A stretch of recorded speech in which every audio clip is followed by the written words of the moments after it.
Hello friends, welcome to my channel. Friends, AP RJC అలాగే AP RS, AP ఆర్డీఎస్కి సంబంధించి results అయితే వచ్చేసాయి కదా. చాలామంది అయితే క్యాండిడేట్ ఐడి అనేది ఏంటి ఎంటర్ చేయాలని అడుగుతున్నారు.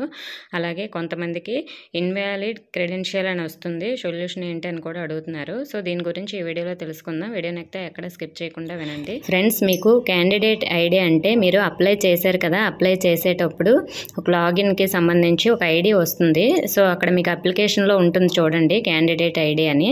సో అలాగే మీ హాల్ టికెట్లో కూడా క్యాండిడేట్ ఐడి అని ఉంటుంది. హాల్ టికెట్ నెంబర్ చాలామంది ఎంటర్ చేసేస్తున్నారు. మీరు ఎంటర్ చేయవలసింది హాల్ టికెట్ నెంబర్ కాదు, క్యాండిడేట్ ఐడి అని ఉంది, అది ఎంటర్ చేయండి. ఒకవేళ మీకు అక్కడ క్యాండిడేట్ ఐడి అని లేకపోతే అప్లికేషన్ ఐడి అని ఉన్నా కూడా అదైనా ఎంటర్ చేయండి. సో ఇక్కడ మీకు ఇంకో పొరపాటు ఏం చేస్తున్నారంటే డేట్ ఆఫ్ బర్త్ దగ్గర మీరు కొంచెం రాంగ్ అనేది పెట్టి ఉండొచ్చు, అందువల్ల కూడా మీ డీటెయిల్స్ ఓపెన్ అవ్వకపోవచ్చు. అక్కడ మీకు పైన ఇయర్ ఉంది కదా, 2024పై క్లిక్ చేస్తే మీకు ఇలా డేట్స్ అనేవి, ఇయర్స్ అనేవి ఓపెన్ అవుతాయి. సో ఫర్ ఎగ్జాంపుల్ ఇక్కడ మీరు 2009లో పుట్టారనుకోండి, అది సెలెక్ట్ చేసుకోండి. అది సెలెక్ట్ చేసుకున్న తర్వాత ఇక్కడ మనకు మే 2009 వచ్చింది.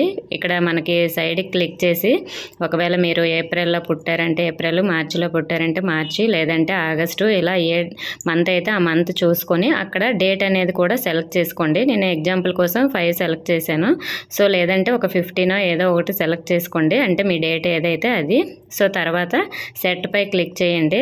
అక్కడ పైన మీరు చూసుకోండి 2009 సండే మార్చి 15 అని ఉంది. అక్కడ మనకి కరెక్ట్గా ఉందా లేదని చెక్ చేసుకున్నాకే సెట్ పై క్లిక్ చేస్తే ఇక్కడ మనకి డేట్ వస్తుంది. అలాగే చాలామంది క్యాప్చర్ అంటే ఏమిటని కూడా అడుగుతున్నారు. ఇక్కడ మనకి పైన ఇమేజ్ ఉంది కదా, ఇమేజ్లో 4E663 అని ఉంది కదా, అదే ఎంటర్ చేయాలి. ఇలా అన్ని డీటెయిల్స్ కూడా కరెక్ట్గా ఇచ్చి మీరు రిజల్ట్స్ అనేవి చెక్ చేసుకోండి. సో ఇలా అన్ని డీటెయిల్స్ కరెక్ట్గా ఇవ్వాలి. అప్పటికీ కూడా మీ రిజల్ట్స్ అనేవి రాకపోతే మీరు ఎగ్జామ్ రాసేటప్పుడు ఓఎంఆర్ షీట్లో మీ హాల్ టికెట్ నెంబర్ కానీ లేదంటే ఏదైనా కరెక్ట్గా ఎంటర్ చేయలేదు అయ్యి ఉంటుంది, అందువల్ల మీ రిజల్ట్స్ ఓపెన్ అవ్వలేదు అయ్యి ఉండొచ్చు. ఓకే ఫ్రెండ్స్, మీ డౌట్ క్లియర్ అయింది అనుకుంటున్నాను. Thank you for watching.